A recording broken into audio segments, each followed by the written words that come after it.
Hello दोस्तों, आपका स्वागत है अल्टर रेडियो पे। आज हम पढ़ने जा रहे हैं क्लास 9 का साइंस का chapter the fundamental unit of life. The fundamental unit of life का मतलब क्या होता है? सेल। पहले हमें फंडामेंटल का मतलब समझना होगा। फंडामेंटल का मतलब क्या होता है? ऐसा बेसिक चीज़ जिसके बिना कोई भी काम नहीं हो पाएगा। जैसे सेल है, अगर ये सेल नहीं रहेगा तो हमारा बॉडी नहीं बन पाएगा। तो क्या ये फंडामेंटल है? यूनिट का मतलब क्या होता है? यूनिट का मतलब ये छोटा भले है लेकिन अपने आप में ही पूरा है। सेल में भी हम देखेंगे तो भले ही छोटा सा, एकदम छोटा सा, हमें माइक्रोस्कोप से ही दिखता है, लेकिन क्या है, हम उसे ये नहीं कह सकते हैं कि वो पूरा नहीं है अपने आप में। वो अपने आप में पूरा है। इसलिए सेल को the fundamental unit of life कहा जाता है। It is a structural and functional unit of life. Structural और फंक्शनल यूनिट का मतलब क्या होता है? सेल को स्ट्रक्चरल और फंक्शनल यूनिट ऑफ लाइफ इसलिए कहा जाता है क्योंकि सेल हमें, हमारी बॉडी को एक स्ट्रक्चर देता है और ये अलग अलग फंक्शंस परफॉर्म करता है, इसलिए इसे स्ट्रक्चरल और फंक्शनल यूनिट कहा जाता है। क्यों कहा जाता है? क्योंकि सेल हमारे बॉडी को एक स्ट्रक्चर देता है और हमारे बॉडी में वेरियस फंक्शंस परफॉर्म करता है, इसलिए सेल को स्ट्रक्चरल और फंक्शनल यूनिट ऑफ लाइफ कहा जाता है। ये जो है लैटिन वर्ड से आया है जिसका मतलब होता है अ लिटिल रूम। अब हम देखेंगे कि सेल्स की डिस्कवरी कैसे हुई। सेल को पहली बार डिस्कवर किया था रॉबर्ट हुक ने 1665 में। उन्होंने क्या किया, एक कॉर्क लिया पेड़ का और उसे उन्होंने माइक्रोस्कोप में देखा तो उन्हें कुछ छोटे छोटे कंपार्टमेंट्स नज़र आए। उन्हें याद आया कि उन्होंने कंपार्टमेंट्स कहीं देखे हैं, ये एकदम हनी कॉम्ब के कंपार्टमेंट्स की तरह है। तो फिर उन्होंने इस छोटे छोटे कंपार्टमेंट्स को क्या नाम दिया? सेल।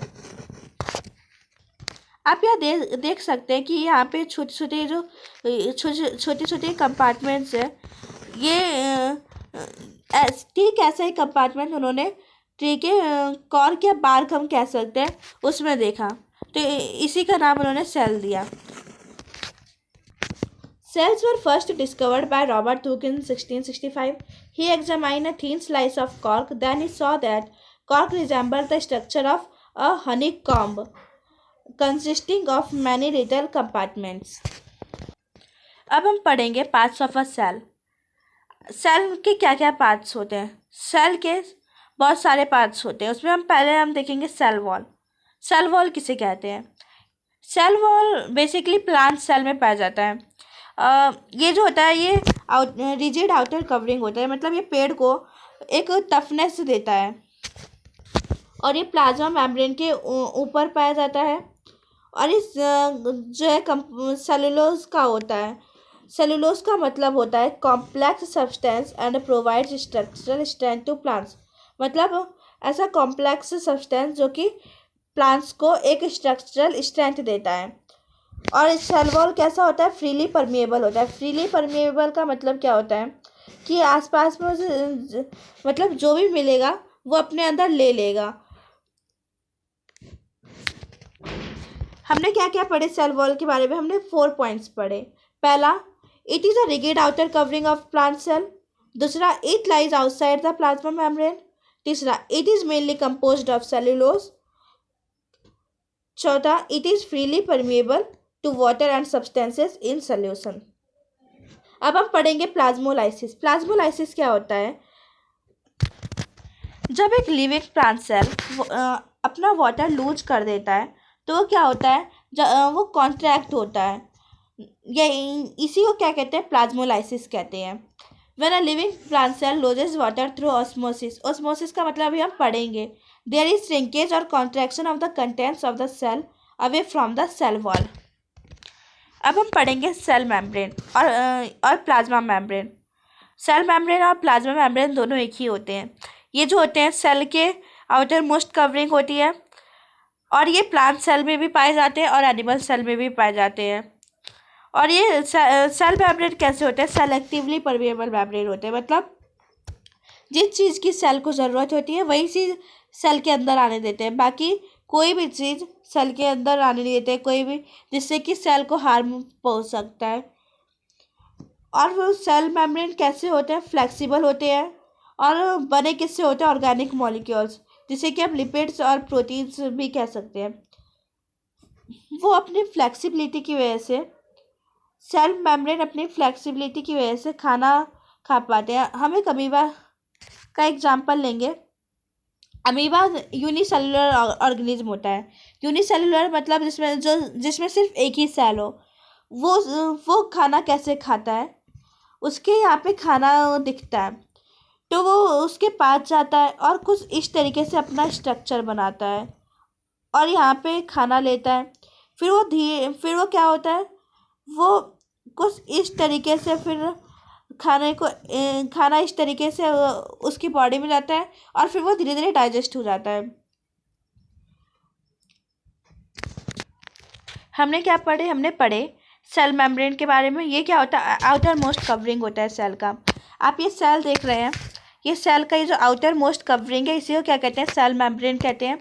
और ये कैसा होता है, सेलेक्टिवली परमिएबल होता है, मतलब जिस चीज़ की सेल को ज़रूरत होती है वही सेल के अंदर आने देता है। बाकी ऐसी कोई भी चीज़ जिससे सेल को हार्म पहुंच सकता है उसे अंदर आने नहीं देता है। और ये कैसा होता है, फ्लेक्सिबल होता है, जिसकी वजह से जो यूनिसेलुलर ऑर्गेनिज्म होते हैं वो अपना खाना खा पाते हैं।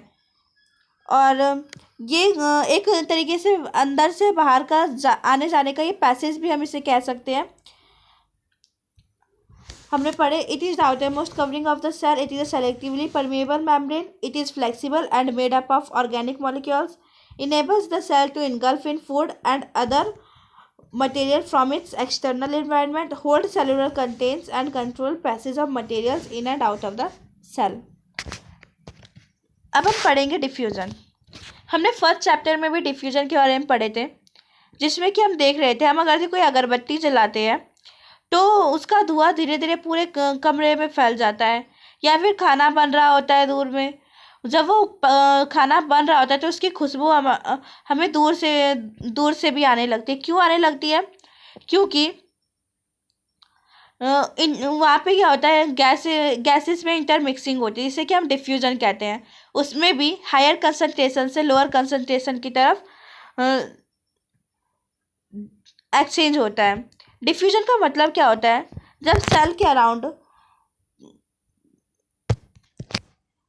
गैसेस है और बाहर क्या है, गैसेस ज़्यादा है और सेल में क्या है, गैसेस कम है, तो क्या होगा, डिफ्यूजन की वजह से जो गैस है वो बाहर क्या है, गैस ज़्यादा है तो वो धीरे धीरे सेल में जाने लगता है। The exchange of gases from higher concentration to the lower concentration is known as diffusion. अब हम पढ़ेंगे ऑस्मोसिस। ऑस्मोसिस क्या होता है, इसके लिए हम क्या करेंगे कि एग्जाम्पल से समझते हैं। हम एक किशमिश लेंगे, हम उसे पानी में डालेंगे, फिर हम कुछ देर तक उसे ऐसे ही छोड़ देंगे और उसके बाद हम उसे निकालेंगे तो हम क्या देखेंगे कि किशमिश फूल गई है। क्यों फूली है, क्योंकि किशमिश के अंदर क्या था, पानी कम था और उसके अराउंड जो था पानी ज़्यादा था। तो पानी बाहर में कंसंट्रेशन कैसा था, पानी का हायर था, और किशमिश के अंदर पानी का कंसंट्रेशन कैसा था, लोअर था। तो क्या था, बाहर से यानी हायर कंसंट्रेशन से लोअर कंसंट्रेशन में पानी चला गया। उसी को क्या कहते हैं, ऑस्मोसिस कहते हैं। ऑस्मोसिस का मतलब क्या होता है कि the exchange of water from higher concentration to the lower concentration is known as osmosis. मतलब कि पानी का एक्सचेंज हायर कंसंट्रेशन से लोअर कंसंट्रेशन, उसी को क्या कहते हैं, ऑस्मोसिस कहते हैं। ऑस्मोसिस कितने टाइप के होते हैं, 3 टाइप के, हाइपोटोनिक, आइसोटोनिक और हाइपरटोनिक। हाइपोटोनिक किसे कहते हैं, हमने क्या है, एक एग्जांपल लिए थे किशमिश का, जैसे कि हमने क्या है, पानी में डाल दिए थे तो उसमें किशमिश फूल गया था। जो इसमें क्या हुआ था कि ये किशमिश को हम सेल मान लेते हैं और इसके अंदर क्या है, पानी का कंसंट्रेशन लो है और बाहर में क्या है, पानी का कंसंट्रेशन ज़्यादा है। तो ये हायर कंसंट्रेशन से लोअर कंसंट्रेशन में पानी चला जाएगा। तो यही जो पानी हायर कंसंट्रेशन से लोअर कंसंट्रेशन में जा रहा है, तो इसको क्या कहेंगे, हाइपोटोनिक कहेंगे। ये इसके अंदर पानी जाने से क्या होगा, किशमिश धीरे धीरे फूल जाएगा। जब सेल के अराउंड पानी का कंसंट्रेशन हाई और सेल में पानी का कंसंट्रेशन लो हो, तो सेल के अंदर जो पानी जाता है उसी को क्या कहते हैं, हाइपोटोनिक। उसमें क्या होता है, सेल धीरे धीरे फूलने लगता है। अब हम पढ़ेंगे आइसोटोनिक। आइसोटोनिक किसे कहते हैं? आइसोटोनिक उसे कहते हैं जब सेल सेल में और उसके अराउंड जो पानी है दोनों में कंसंट्रेशन बराबर है। इसमें क्या है, ना पानी अंदर जाएगा ना बाहर जाएगा, इसी को क्या कहेंगे, आइसोटोनिक सॉल्यूशन। हाइपरटोनिक सॉल्यूशन किसे कहते हैं? हाइपरटोनिक सॉल्यूशन उसे कहते हैं जब सेल में पानी ज़्यादा हो और उसके अराउंड पानी क्या हो, कम हो। मतलब सेल में कंसंट्रेशन हाई हो पानी का और उसके अराउंड जो है कंसंट्रेशन कम हो पानी का। तो इसमें क्या होता है, ये सेल से पानी बाहर निकलने लगता है, तो ये धीरे धीरे एकदम स्वेल हो जाता है, मतलब पिचकने लगता है। तो इसी को क्या कहते हैं, हाइपरटोनिक सॉल्यूशन। हमने क्या पढ़े, हमने पहले पढ़े डिफ्यूजन। डिफ्यूजन में क्या होता है, इसमें गैसेस का हायर कंसंट्रेशन से लोअर कंसंट्रेशन में एक्सचेंज होता है। और ऑस्मोसिस में क्या होता है, इसमें वाटर का हायर कंसंट्रेशन से लोअर कंसंट्रेशन में एक्सचेंज होता है। ऑस्मोसिस 3 टाइप के होते हैं, हाइपोटोनिक, आइसोटोनिक, हाइपरटोनिक। हाइपोटोनिक से समझ में आ रहा है कि सेल के अराउंड जो है पानी ज़्यादा है और इसमें जो हमारा सेल है वो पानी सोखेगा, जिसकी वजह से हमारा सेल क्या है, फूलेगा। हमने इसमें किशमिश का उदाहरण लिए थे। किशमिश को अगर हम पानी में डाल देते हैं कुछ, तो हम देखते हैं थोड़ी देर के बाद देखते हैं कि किशमिश क्या है, फूल गया है। तो ये किसका उदाहरण है, हाइपोटोनिक सॉल्यूशन का। आइसोटोनिक में क्या होता है, इसमें सेल में भी पानी बराबर है और उसके बाहर में भी पानी क्या है, बराबर है। दोनों अंदर में भी पानी बराबर है और बाहर में भी पानी बराबर है। तो यहाँ पे क्या होगा, पानी का एक्सचेंज नहीं होगा, तो इसी को क्या कहेंगे, आइसोटोनिक सॉल्यूशन। हाइपरटोनिक में क्या होता है, इसमें सेल के अंदर पानी ज़्यादा होता है और बाहर पानी कम होता है। तो ये सेल से पानी फिर बाहर निकलना शुरू होता है, तो इसको क्या कहते हैं, हाइपरटोनिक सॉल्यूशन कहते हैं। अब हम सेल वॉल और प्लाज्मा मेम्ब्रेन में अंतर देखेंगे। Cell wall, it occurs in plant cells. Plasma membrane, it is found in both plant and animal cells. मतलब क्या है, सेल वॉल क्या है, सिर्फ प्लांट सेल्स में पाए जाते हैं और एनिमल्स में नहीं पाए जाते हैं। लेकिन प्लाज्मा मेम्ब्रेन प्लांट सेल्स में भी पाए जाते हैं और एनिमल सेल्स में भी पाए जाते हैं। प्लांट सेल्स में सेल वॉल पाने का कारण ये होता है कि वो प्लांट सेल्स को टर्जिडिटी देता है, उसे वो प्रोटेक्ट करता है।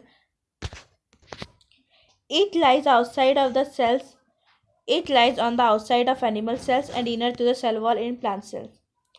सेल वॉल क्या होता है कि वो सेल में सबसे बाहर पाया जाता है और प्लाज्मा मेम्ब्रेन एनिमल सेल्स में तो सबसे बाहर पाया जाता है, लेकिन प्लांट सेल्स में वो सेल वॉल के अंदर रहता है। पहला मेजर डिफरेंस क्या है सेल वॉल और प्लाज्मा मेम्ब्रेन में, सेल वॉल सिर्फ प्लांट सेल में पाया जाता है, प्लाज्मा मेम्ब्रेन सिर्फ प्लाज्मा मेम्ब्रेन दोनों में पाया जाता है, प्लांट सेल्स में भी और एनिमल सेल्स में भी। सेल वॉल क्या है, सेल के बाहर होता है और प्लाज्मा मेम्ब्रेन एनिमल सेल्स के बाहर होता है, लेकिन प्लांट सेल्स में क्या होता है, वो सेल वॉल के अंदर होता है। It is non living and quite thick in plant cells. Cell wall क्या होता है, ये एक नॉन लिविंग होता है और थोड़ा सा मोटा होता है प्लांट सेल्स में। लेकिन प्लाज्मा मेम्ब्रेन क्या होता है, ये लिविंग होता है और थोड़ा सा पतला होता है। मेम्ब्रेन का मतलब ही झिल्ली, मतलब एक जाली जैसा बहुत पतला सा कवरिंग होता है सेल के ऊपर। प्लाज्मा मेम्ब्रेन पतला सा कवरिंग होता है सेल के ऊपर। हमने क्या पढ़े, it is non living and quite thick in plant sales, मतलब ये एक नॉन लिविंग होता है और प्लांट सेल्स में थोड़ा मोटा होता है। लेकिन प्लाज्मा मेम्ब्रेन ये लिविंग होता है और ये थोड़ा सा पतला होता है। सेल वॉल ये रिजिड होता है, प्लाज्मा मेम्ब्रेन फ्लेक्सिबल होता है। मतलब सेल वॉल को अगर सेल वॉल थोड़ा कठोर होता है और प्लाज्मा मेम्ब्रेन थोड़ा लचीला सा होता है। It is generally permeable. Cell wall के बारे में हमने पढ़े थे, ये फ्रीली परमिएबल होता है, मतलब कि इसमें कोई भी चीज़ जो है अंदर अंदर अंदर बाहर कर सकती है। लेकिन प्लाज्मा मेम्ब्रेन में ऐसा नहीं होता, वो सेलेक्टिवली परमिएबल होता है। मतलब कि जिस चीज़ की सेल को ज़रूरत है वही चीज़ अंदर आने देता है, कोई भी हार्म करने वाली चीज़ें अंदर आने नहीं देता है। It is formed of cellulose, hemicellulose and pectin. Cell wall जो होता है सेलुलोज, हेमीसेलुलोज और पैक्टीन से बना होता है। लेकिन प्लाज्मा मेम्ब्रेन लिपिड्स, प्रोटीन्स और small number of small carbohydrate से बना होता है। मतलब सेल वॉल सेलुलोज, हेमीसेलुलोज और पैक्टीन से बना होता है। प्लाज्मा मेम्ब्रेन लिपिड से, प्रोटीन से और कार्बोहाइड्रेट से बनी होती है। सेल वॉल का मेजर फंक्शन क्या होता है? वो प्लांट्स को प्रोटेक्ट करता है और उन्हें स्ट्रेंथ देता है। लेकिन प्लाज्मा मेम्ब्रेन का क्या होता है मेजर फंक्शन? वो सेलुलर कंटेंट्स और जो पैसेज होते हैं मटेरियल्स को, उसको कंट्रोल करती है। मतलब कि उसका मेजर प्लाज्मा मेम्ब्रेन क्या करती है? सेलुलर कंटेंट को पकड़े रहती है और जो पैसेज होता है मटेरियल का उसे कंट्रोल करती है। मतलब जो चीज़ अंदर बाहर आने जाने वाली होती है उसको प्लाज्मा मेम्ब्रेन ही देखती है। और सेल वॉल क्या होता है? प्रोटेक्शन देता है और स्ट्रेंथ देता है सेल को। हमने टोटल 7 पॉइंट्स देखे सेल वॉल और प्लाज्मा मेम्ब्रेन में क्या क्या अंतर होता है। सबसे पहला तो हमने यही देखा कि सेल वॉल सिर्फ प्लांट सेल्स में पाए जाते हैं और प्लाज्मा मेम्ब्रेन दोनों में पाए जाते हैं, एनिमल सेल्स में भी और प्लांट सेल्स में भी। सेल वॉल सेल के सबसे बाहर होता है। प्लाज्मा मेम्ब्रेन एनिमल सेल में तो बाहर होती है, लेकिन प्लांट सेल में सेल वॉल के अंदर होती है। और सेल वॉल क्या होता है? रिजिड होता है। प्लाज्मा मेम्ब्रेन फ्लेक्सिबल होता है। सेल वॉल जनरली परमिएबल होता है, प्लाज्मा मेम्ब्रेन सिलेक्टिवली परमिएबल होती है। सेल वॉल सेलुलोज, हेमीसेलुलोज और पैक्टीन से बना होता है। प्लाज्मा मेम्ब्रेन लिपिड्स, प्रोटीन्स और कार्बोहाइड्रेट से बनी होती है। सेल वॉल सेल को प्रोटेक्शन और स्ट्रेंथ देते हैं। प्लाज्मा मेम्ब्रेन जो सेलुलर कंटेंट होते हैं उसे पकड़े रहती है और पैसेज होते हैं मटेरियल्स के उसको कंट्रोल करती है। अब हम पढ़ेंगे nucleus. Nucleus is the most important cell organelle which directs and controls all its cellular activities. सबसे पहले हम देखेंगे सेलुलर एक्टिविटी क्या होता है। सेलुलर एक्टिविटी का मतलब होता है जो भी सेल्स के अंदर काम होते हैं उन्हीं को सेलुलर एक्टिविटीज कहते हैं।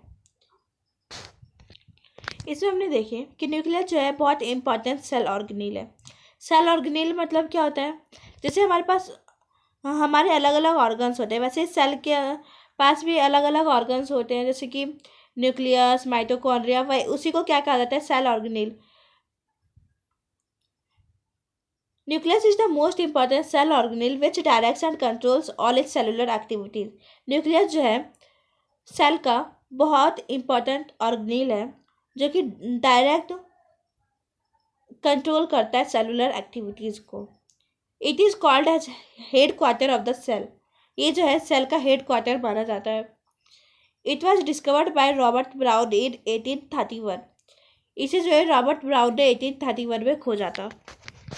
इन eukaryotes a well defined nucleus is present while in prokaryotes a well defined nucleus is absent. सबसे पहले हमें देखना है यूकारियोट्स और प्रोकारियोट्स क्या होता है। यूकारियोटिक सेल और प्रोकारियोटिक सेल आपने सुना होगा। यूकारियोटिक सेल जो होता है उसमें न्यूक्लियस वेल डिफाइन होते हैं, लेकिन प्रोकारियोटिक सेल में न्यूक्लियस वेल डिफाइंड नहीं होते हैं। आप लोग इस डायग्राम में देख पा रहे होंगे, ये जो है ये प्रोकारियोटिक सेल है और ये यूकारियोटिक सेल है। ये यूकारियोटिक सेल में जो है ये न्यूक्लियस कितना वेल डिफाइन है, लेकिन प्रोकारियोटिक सेल में बस ये पतले पतले थ्रेड्स के जैसे है। इसमें न्यूक्लियस हमें पता नहीं चल रहा है। इसमें क्या होता है, बहुत से लोग यूनिसेलुलर ऑर्गेनिज्म और प्रोकार्योटिक सेल को एक जैसा मानने लग जाते हैं, लेकिन ऐसा नहीं होता है। प्रोकार्योटिक सेल क्या होता है, उसमें न्यूक्लियस डिफाइंड नहीं होते हैं, और यूकार्योटिक सेल क्या होता है उसमें न्यूक्लियस डिफाइंड होते हैं। और वही यूनिसेलुलर ऑर्गेनिज्म में क्या होता है, उसमें सिर्फ एक ही सेल बॉडी में पाया जाता है, और मल्टी सेलुलर ऑर्गेनिज्म में बहुत सारे सेल बॉडी में पाए जाते हैं। हम इंसान जो है मल्टी सेलुलर ऑर्गेनिज्म है, और अमीबा हमने पढ़े थे वो क्या यूनिसेलुलर ऑर्गेनिज्म है। यूनिसेलुलर ऑर्गेनिज्म और प्रोकैरियोटिक सेल ये दोनों अलग होते हैं, और यूकैरियोटिक सेल और मल्टी सेलुलर ऑर्गेनिज्म अलग होते हैं। मेजर डिफरेंस क्या है प्रोकैरियोटिक सेल और यूकैरियोटिक सेल में, कि प्रोकैरियोटिक सेल में न्यूक्लियस डिफाइंड नहीं होते हैं और यूकैरियोटिक सेल में न्यूक्लियस डिफाइंड होते हैं। अगर यदि आप इसका स्ट्रक्चर देखें तो इसमें जो है थ्रेड्स की तरह यहाँ पे पता नहीं चल रहा है कि ये न्यूक्लियस है, लेकिन यूकैरियोटिक सेल में यहाँ पे एक अच्छा सा यहाँ पे न्यूक्लियस है और हमें पता चल रहा है कि ये एक न्यूक्लियस है।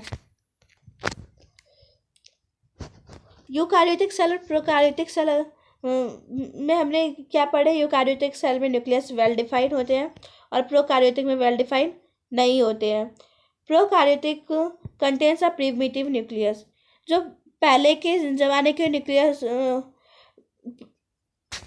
जो पहले के ज़माने के सेल हुआ करते थे उसमें क्या था, उसमें न्यूक्लियस वेल डिफाइंड नहीं हुआ करते थे, लेकिन अब जो है सेल में न्यूक्लियस वेल डिफाइंड होते हैं। इसलिए यहाँ पे prokaryotes contain a primitive nucleus लिखा है।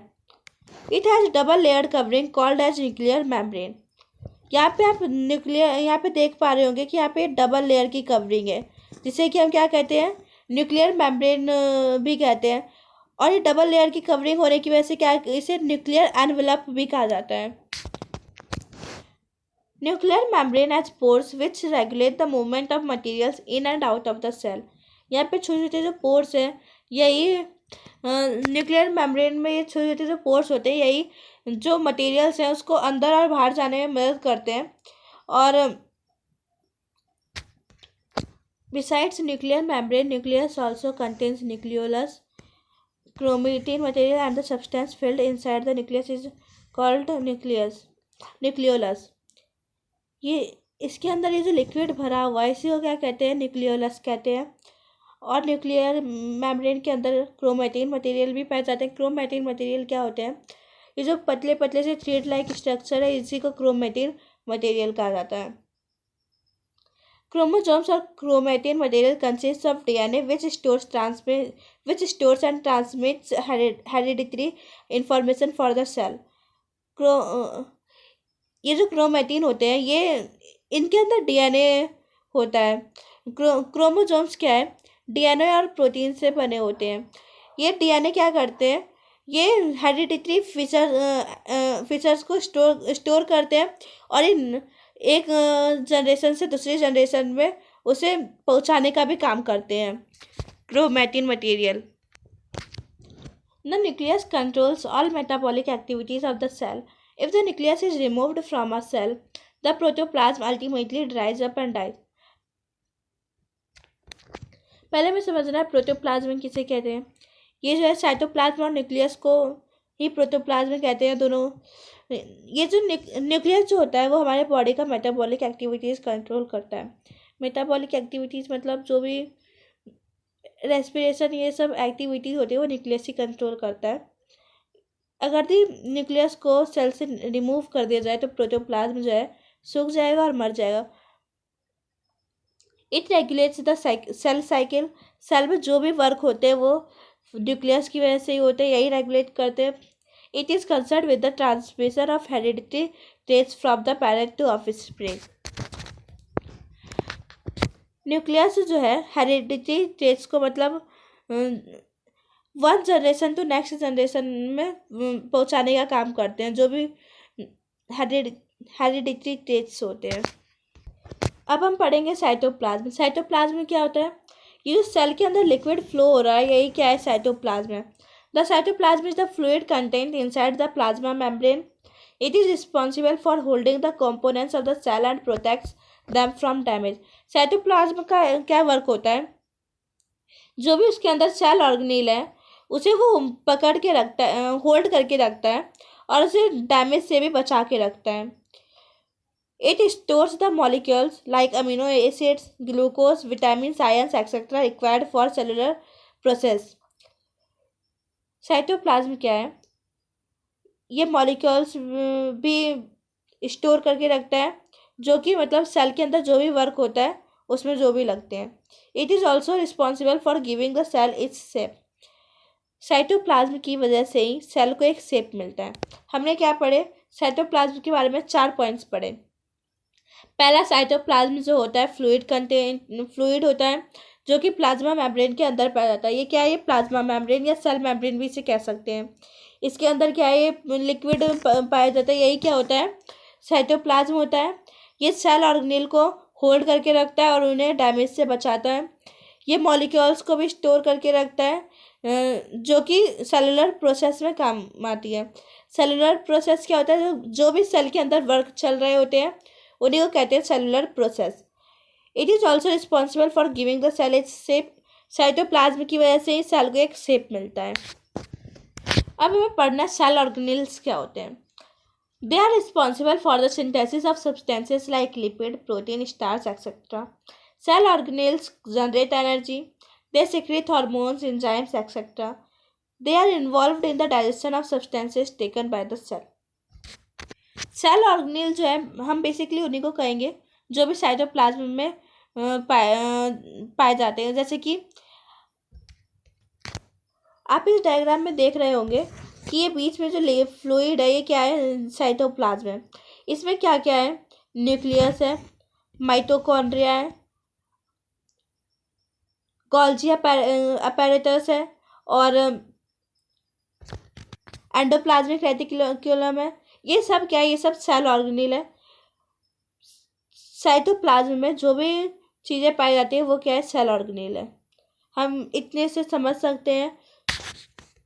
और ये सिर्फ एनिमल सेल्स में ही नहीं, प्लांट सेल्स में भी ये जो साइटोप्लाज्म के अंदर ये जो भी ये पाए जा रहे हैं ऑर्गेनेल, ये सब क्या है? सेल ऑर्गेनेल ही है। अब हम पढ़ेंगे एंडोप्लाज्मिक रेटिकुलम यानी कि ER। It is a large network of membrane bound tubes and sheets. It looks like long tubules और राउंड और oblong bags vesicles. Its membrane is similar in structure to the plasma membrane. Endoplasmic reticulum क्या है? यही है। ये जो है एक लार्ज नेटवर्क होता है मेम्ब्रेन बाउंड ट्यूब्स का और शीट्स का। ये ट्यूब्स आप देख पा रहे होंगे और ये शीट्स का। ये लॉन्ग ट्यूब्यूल्स की तरह होता है और ऑब्लॉन्ग बैग्स किसे कहते हैं? वेसिकल्स और ऑब्लॉन्ग बैग्स एक ही होते हैं। Its membrane is similar in structure to the plasma membrane. Endoplasmic reticulum के जो मेम्ब्रेन होते हैं प्लाज्मा मेम्ब्रेन की तरह ही इसके भी मेम्ब्रेन होते हैं। ये ऊपर में आप ये कवरिंग देख पा रहे हैं। ठीक जो होते हैं ना, जिस तरीके से प्लाज्मा मेम्ब्रेन होता है वैसे ही इसका भी मेम्ब्रेन होता है। एंडोप्लाज्मिक रेटिकुलम 2 टाइप के होते हैं, रफ एंडोप्लाज्मिक रेटिकुलम और smooth endoplasmic reticulum. Rough endoplasmic reticulum यहाँ पे छोटे छोटे पोर्स पाए जा रहे हैं, इन्हें क्या कहते हैं? राइबोसोम्स। ये सब क्या है? ये रफ एंडोप्लाज्मिक रेटिकुलम जो देखने में थोड़े रफ लग रहे हैं, लेकिन ये ट्यूब्स जो है यहाँ पे कोई भी पोर्स नहीं है। ये क्या है? ये स्मूथ एंडोप्लाज्मिक रेटिकुलम है। हमने क्या पढ़े? हमने पढ़े कि एंडोप्लाज्मिक रेटिकुलम एक large network of membrane bound tubes होता है और शीट्स का। It looks like long tubules और राउंड और oblong bags. Its membrane is similar in structure to the plasma membrane. It is of 2 types, rough endoplasmic reticulum and smooth endoplasmic reticulum. Rough endoplasmic reticulum क्यों कहा जाता है इसे? क्योंकि यहाँ पे जो है छोटे छोटे पोर्स पाए जा रहे हैं जिसे कि हम राइबोसोम्स कहते हैं। ये राइबोसोम्स की वजह से यहाँ पे थोड़ा रफ लग रहा है, इसलिए इसे रफ एंडोप्लाज्मिक रेटिकुलम कहते हैं। और यहाँ पे राइबोसोम्स नहीं पाए जा रहे हैं, यहाँ पे स्मूथ लग रहा है, इसलिए इसे स्मूथ एंडोप्लाज्मिक रेटिकुलम कहते हैं। अब हम रफ एंडोप्लाज्मिक रेटिकुलम और स्मूथ एंडोप्लाज्मिक रेटिकुलम के बारे में थोड़ा विस्तार से जानेंगे। Rough endoplasmic reticulum, it looks rough under a microscope because it has particles called ribosomes attached to its surface. ये रफ माइक्रोस्कोप के अंदर अगर हम इसे देखेंगे तो ये रफ लगता है क्योंकि इसके सरफेस पे जो है राइबोसोम्स अटैच होते हैं। राइबोसोम्स का क्या काम होता है?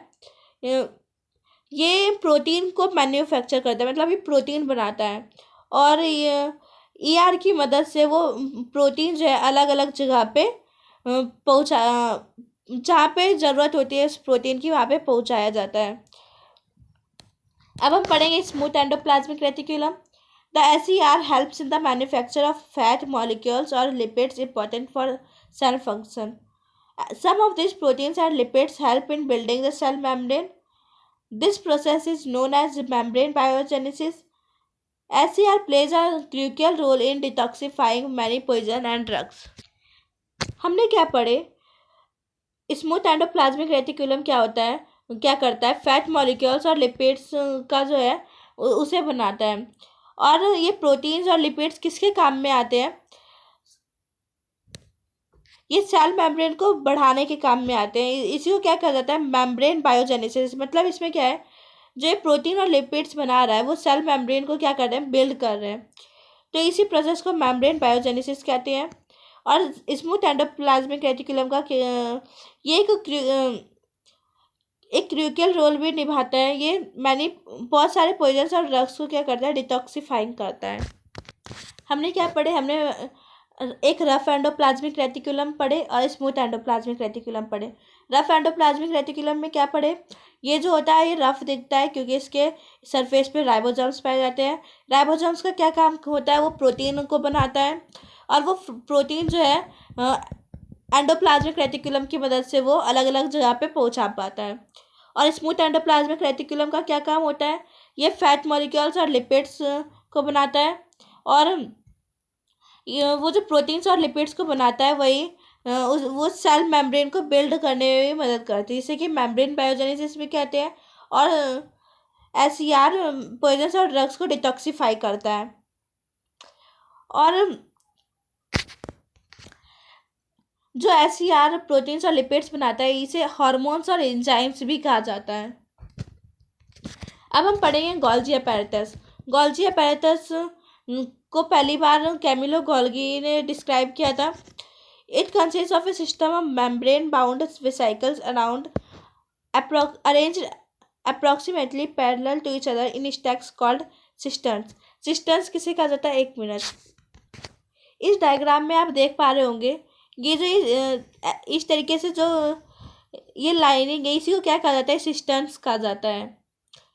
ये एक सिस्टर्न और ये दूसरा सिस्टर्न्स। ये क्या है? सिस्टर्न्स। एक जो होता है एक सिस्टर्न्स होता है और दो को मिला के क्या कहते हैं? सिस्टर्ने। और ये एक दूसरे के क्या होते हैं? पैरेलल अरेंज्ड होते हैं। हमने क्या पढ़े कि गोल्जी अपैरेटस जो है पहली बार इसे किसने डिस्क्राइब किया था? कैमिलो गोल्जी ने। ये जो होता है एक मेम्ब्रेन बाउंड वेसिकल्स होता है, एक दूसरे के पैरेलल होता है, जिसे ये छोटे छोटे स्टैक्स में होता है, जिसे कि हम क्या कहते हैं? सिस्टर्न्स।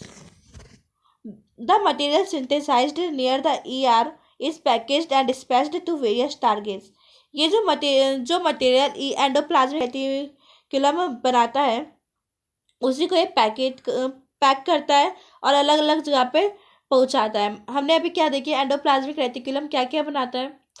वो प्रोटीन्स बनाता है, लिपिड्स बनाता है, और वही प्रोटीन्स और लिपिड्स को पैक करके गोल्जी अपैरेटस दूसरे जगह पे पहुंचाता है।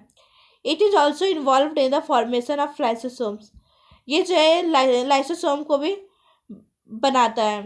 गोल्जी अपैरेटस का एक क्या काम होता है? ये जो है लाइसोसोम को भी बनाने का काम करता है। लाइसोसोम्स क्या होता है? लाइसोसोम जो होता है एक सैक लाइक स्ट्रक्चर होता है, मतलब बोरे की तरह होता है।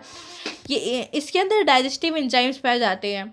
इसमें अगर कोई भी सेल के अंदर कोई फॉरेन मटेरियल आ रहा है जो कि सेल को हार्म पहुंचा सकता है तो उसे क्या करता है? डिस्ट्रॉय करने का काम करता है। हमने क्या पढ़े अभी तक? गोल्जी अपैरेटस के बारे में हमने 4 पॉइंट पढ़े गोल्जी अपैरेटस में।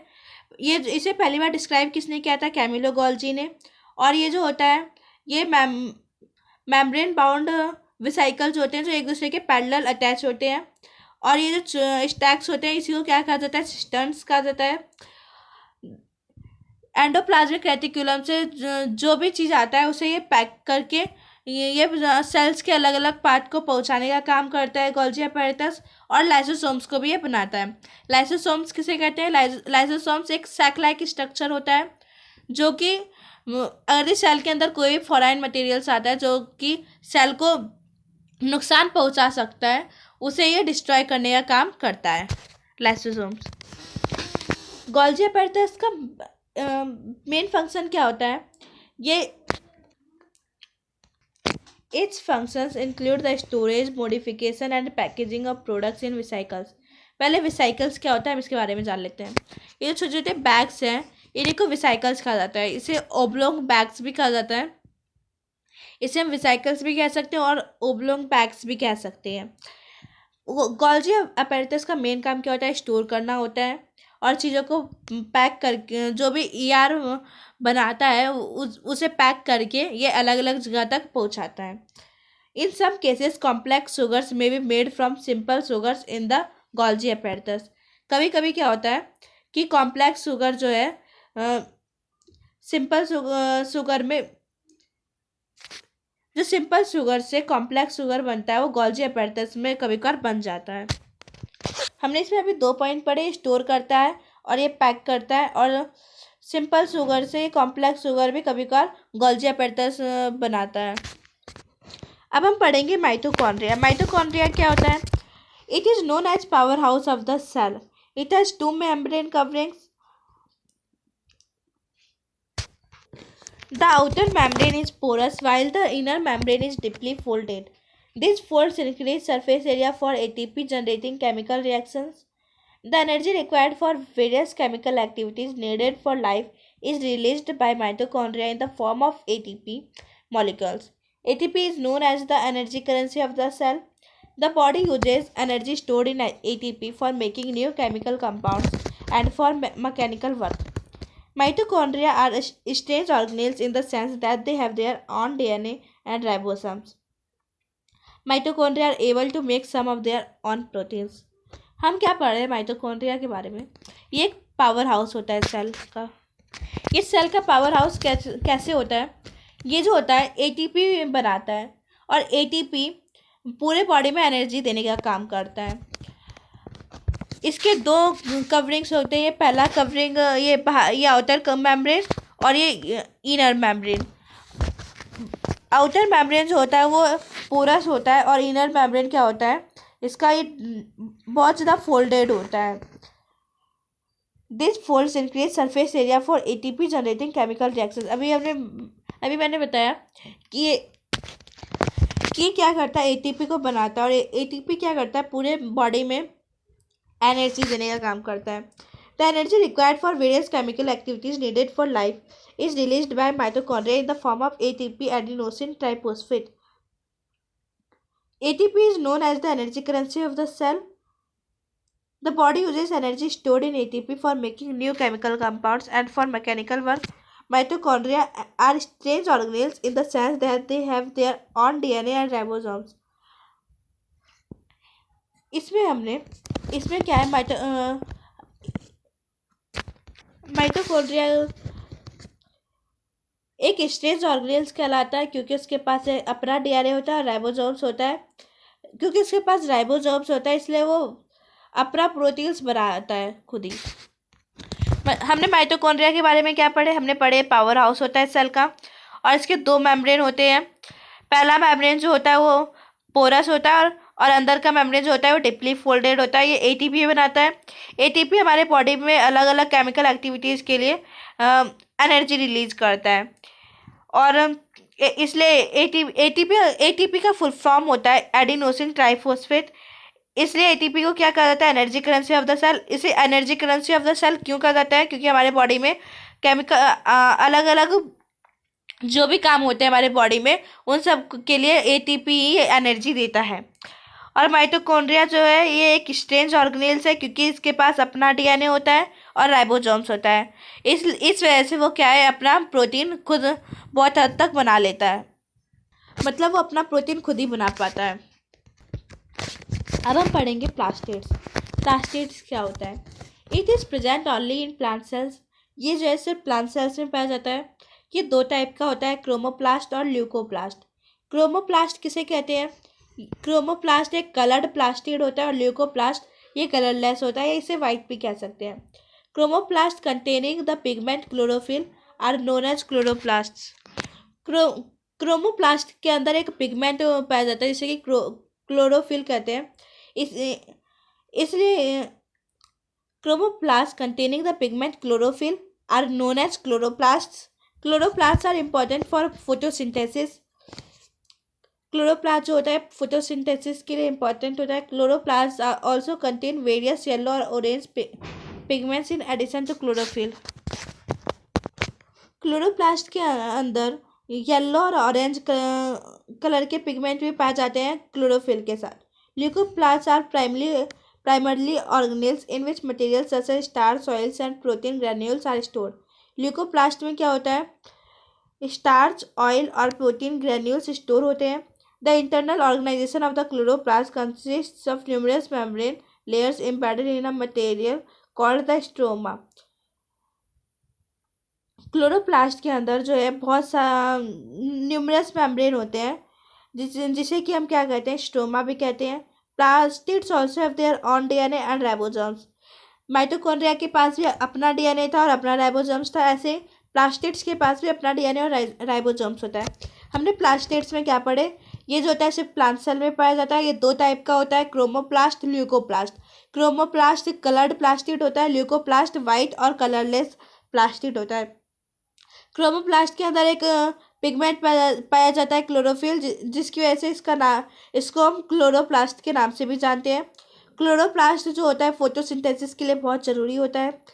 क्लोरोप्लास्ट में क्लोरोफिल के साथ साथ येलो और ऑरेंज कलर के भी पिगमेंट पाए जाते हैं। ल्यूकोप्लास्ट का क्या, ये जो एक प्राइमरली ऑर्गेनेल्स है जो कि स्टार्च, ऑयल और प्रोटीन ग्रैन्यूल्स को क्या करता है, स्टोर करता है। और क्लोरोप्लास्ट में जो है न्यूमरस मेम्ब्रेन लेयर्स भी पाए जाते हैं, जिसका क्लोरोप्लास्ट के अंदर न्यूमरस मेम्ब्रेन लेयर पाए जाते हैं जिसे स्ट्रोमा कहते हैं। Plastids also have their on DNA and ribosomes. इस डायग्राम में हमने अभी प्लास्टिड्स के बारे में क्या पढ़े कि इसके अंदर जो है न्यूमरस मेम्ब्रेन पाए जाते हैं जिसे क्या कहते हैं, स्ट्रोमा कहते हैं। प्लास्टिड्स को इसी तरीके का दिखता है। ये ऊपर इसे कहते हैं थाइलाकॉइड, इसे कहते हैं स्ट्रोमा, इसे इनर मेम्ब्रेन, आउटर मेम्ब्रेन, और ये लाइन है इसे कहते हैं लैमेला, और अंदर वाले मेम्ब्रेन को क्या कहते हैं, इंटर मेम्ब्रेन स्पेस। अब हम मेजर फंक्शन पढ़ेंगे प्लास्टिड्स के बारे में। Chloroplast trap solar energy and utilises it to manufacture food for the plant. Chloroplast क्या करता है, जो सूरज की रोशनी होती है उसे ट्रैप कर लेता है और प्लांट के लिए फूड बनाने का काम करता है। Chromoplast impart various colours to flowers to attract insects for pollination. पहले हम समझें पॉलिनेशन क्या होता है। इसमें पॉलिनेशन में क्या होता है, जब फ्लावर ये जो एक फ्लावर का जो है एक पार्ट है, इसे हम कहते हैं स्टिग्मा, इसे कहते हैं हम पॉलन ग्रेन। ये फीमेल जर्म सेल है और ये मेल जर्म सेल है। इसमें क्या होता है, एक पॉलन ग्रेन होता है, वो या तो दूसरे फ्लावर से या अपने फ्लावर से यहाँ पे उड़ के आके बैठता है और वो यहाँ पे आके पॉलन ग्रेन ओव्यूल से क्या होता है, फ्यूज कर जाता है। इसमें जो है यहाँ पे इसके बाद क्या होता है, ये फ्रूट में कन्वर्ट हो जाता है और ये ओव्यूल क्या है, सीड में कन्वर्ट हो जाता है। इसमें ये जो पॉलन ग्रेन और ओव्यूल में जो फ्यूजन हो रहा है इसी को क्या कहते हैं, हम पॉलिनेशन कहते हैं। तो हमने क्या पढ़ा, chromoplast impart various colours to flowers to attract insects for pollination. Chromoplast क्या होता है, वो फ्लावर्स में अलग अलग कलर देता है जिसकी वजह से इंसेक्ट क्या होते हैं, अट्रैक्ट होते हैं और वो पॉलिनेशन में हेल्प करता है। इंसेक्ट का यहाँ पे हम एक मधुमक्खी का एग्जांपल लेते हैं। जब वो एक फ्लावर पे बैठती है, एक फ्लावर से दूसरे फ्लावर में जाती है, तो एक फ्लावर में जो जर्म सेल है उसे दूसरे फ्लावर में लेके जा रही है, तो यहाँ पे क्या है, उसकी वजह से पॉलिनेशन ज़्यादा होगा। इसी वजह से फ्लावर में पॉलिनेशन का एक मेन रोल है। क्रोमोप्लास्ट का क्या काम है, वो फ्लावर्स में कलर वेरियस कलर देता है, इसकी वजह से इंसेक्ट अट्रैक्ट होता है। और ल्यूकोप्लास्ट का क्या काम है, ये कार्बोहाइड्रेट, फैट और प्रोटीन को क्या करता है, स्टोर करता है। हमने प्लास्टिड के 3 मेजर फंक्शन पढ़े, कौन कौन से। पहला जो है क्लोरोप्लास्ट क्या करता है, सोलर एनर्जी को ट्रैप करता है और प्लांट के लिए फूड को बनाता है। क्रोमोप्लास्ट फ्लावर को अलग अलग कलर देता है और ल्यूकोप्लास्ट जो है कार्बोहाइड्रेट, फैट और प्रोटीन को स्टोर करता है। अब हम पढ़ेंगे वैक्यूल्स। वैक्यूल्स क्या होता है? ये एनिमल सेल में भी पाया जाता है और प्लांट सेल में भी पाया जाता है। It is a storage sacs for solid or liquid contains. Vacuoles are small sized in animals while plant cells have large vacuoles. The central vacuole of plant cells may occupy 50 to 90% of the cell volume. हम vacuoles क्या होता है? Animal cell में बहुत छोटे छोटे होते हैं, लेकिन प्लांट सेल में बहुत बड़ा होता है, और ये 50 से 90% वॉल्यूम क्या है, वैक्यूल ही ले लेता है प्लांट सेल में। ऐसे ये वैक्यूल क्या करता है? वैक्यूल क्या करता है? फूड को स्टोर करने का काम करता है।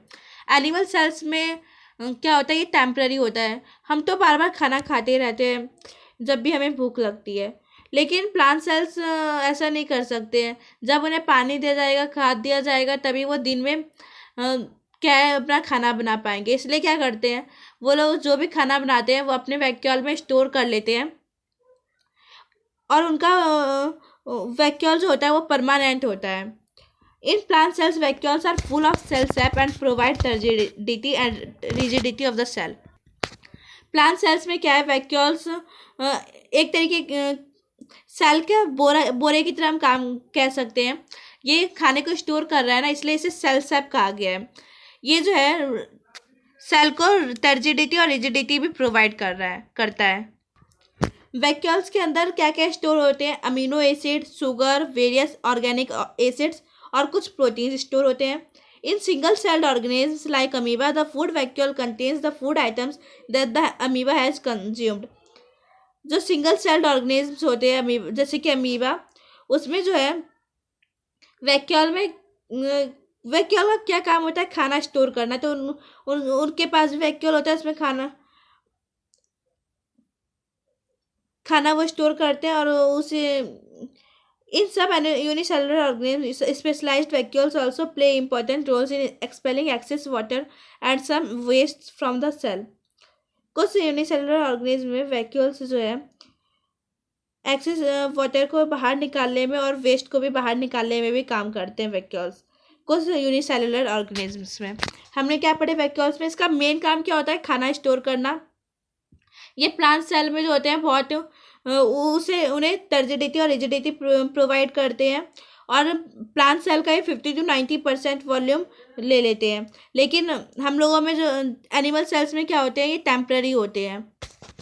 अब हम पढ़ेंगे एनिमल सेल और प्लांट सेल के बीच में क्या अंतर होता है। Animal cells are generally small in size, plant cells are larger than animal cells. पहला क्या डिफरेंस होता है एनिमल सेल्स और प्लांट सेल में? एनिमल सेल जो होते हैं जनरली स्मॉल होते हैं साइज में, लेकिन प्लांट सेल क्या होते हैं? बड़े होते हैं। एनिमल सेल्स में सेल वॉल एब्सेंट होता है, और प्लांट सेल में क्या होता है? सेल वॉल प्रेजेंट होता है, जो कि सेलुलोज का बना होता है। एनिमल सेल में अगर हम प्रोटोजोअन यूग्लेना को छोड़ दें तो प्लास्टिड्स नहीं पाया जाता है। प्लांट सेल में प्लास्टिड्स पाया जाता है। और एनिमल सेल में क्या होता है? Vacuoles in animal cells are many small and temporary.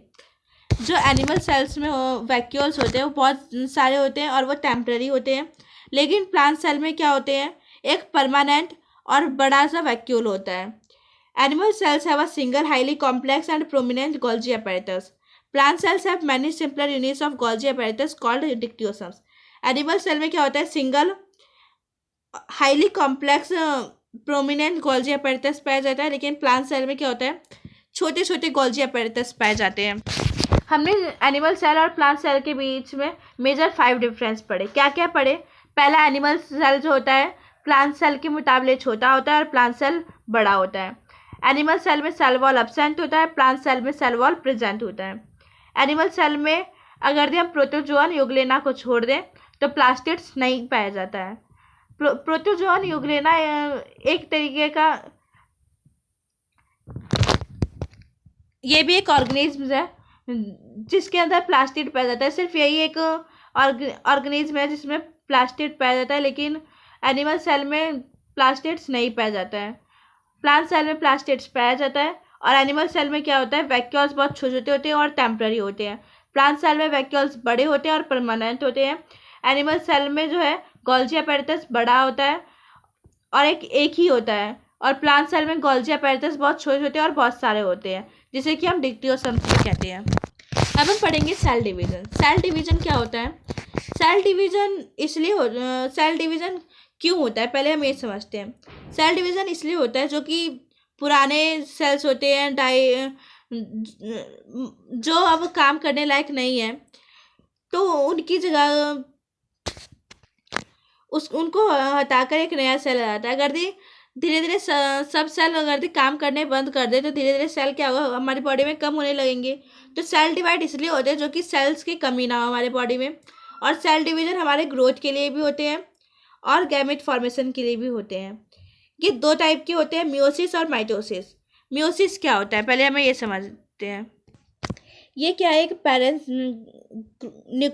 Parent cell है जिसमें कि 2 क्रोमोसोम्स हैं। ये जो है ये डिवाइड होने के लिए पहले क्या करेंगे, अपनी कॉपी तैयार करेंगे ये दोनों पहले अपनी कॉपी तैयार करेंगे। और फिर जब इसमें 4 क्रोमोसोम्स हो जाएंगे तो ये क्या करेंगे, डिवाइड कर देंगे ये सेल।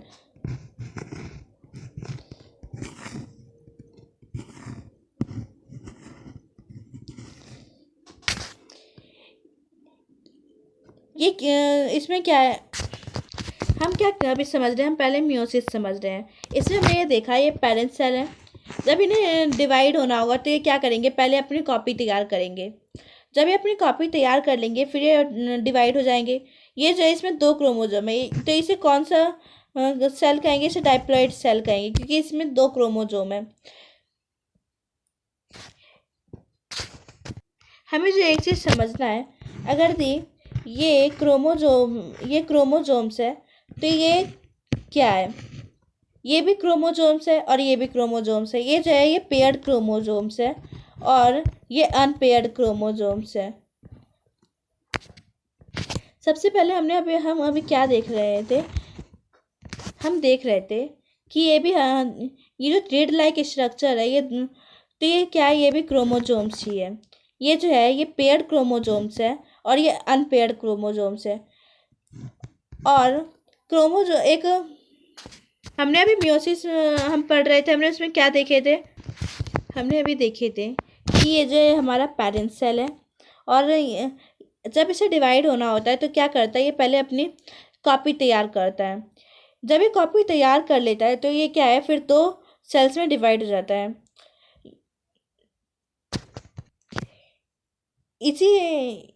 ये मियोसिस, ये जो है किसका एग्जाम्पल है, मियोसिस का। मियोसिस में क्या होता है, हमने अभी क्या, मियोसिस में होता है एक पेरेंट सेल, जब उसे डिवाइड होना होता है तो वो अपनी कॉपी तैयार करता है। फिर जब वो कॉपी तैयार हो जाती है तो फिर वो डिवाइड हो जाता है और वो 2 डॉटर सेल में तैयार होता है। अब हम समझेंगे माइटोसिस। माइटोसिस में क्या होता है, ये एक पेरेंट सेल है। जब इसे भी डिवाइड होना होता है तो ये अपनी कॉपी तैयार करता है। लेकिन यहाँ पे जो है, यहाँ पे ये जब डिवाइड होता है ये 4 डॉटर सेल में डिवाइड होता है। मियोसिस और माइटोसिस में क्या अंतर है कि मियोसिस में 2 डॉटर सेल बनते हैं और वो जो होते हैं वो पेयर्ड क्रोमोसोम होते हैं। और माइटोसिस में जो होते हैं ये 4 डॉटर सेल बनते हैं और ये जो होते हैं अनपेयर्ड क्रोमोसोम्स होते हैं। हमने क्या पढ़े, हमने पढ़े सेल डिवीजन। सेल डिवीजन क्यों ज़रूरी है, it is important for replace old and died cells, it is important for growth and gamete formation. ये दो टाइप के होते हैं, मियोसिस और माइटोसिस। मियोसिस में क्या होता है, एक पेयर्ड क्रोमोसोम्स, 2 पेयर्ड क्रोमोसोम्स बनते हैं, 2 डॉटर सेल बनते हैं। और माइटोसिस में 4 डॉटर सेल्स बनते हैं। उसमें जो होता है पेयर्ड क्रोमोसोम होता है और डैप्लॉइड सेल भी होता है। ये जो है अनपेयर्ड क्रोमोसोम है और ये हैप्लॉइड सेल भी है। आज के सेशन में इतना ही। हमने इस चैप्टर में क्या पढ़े, हमने सेल के बारे में पढ़े,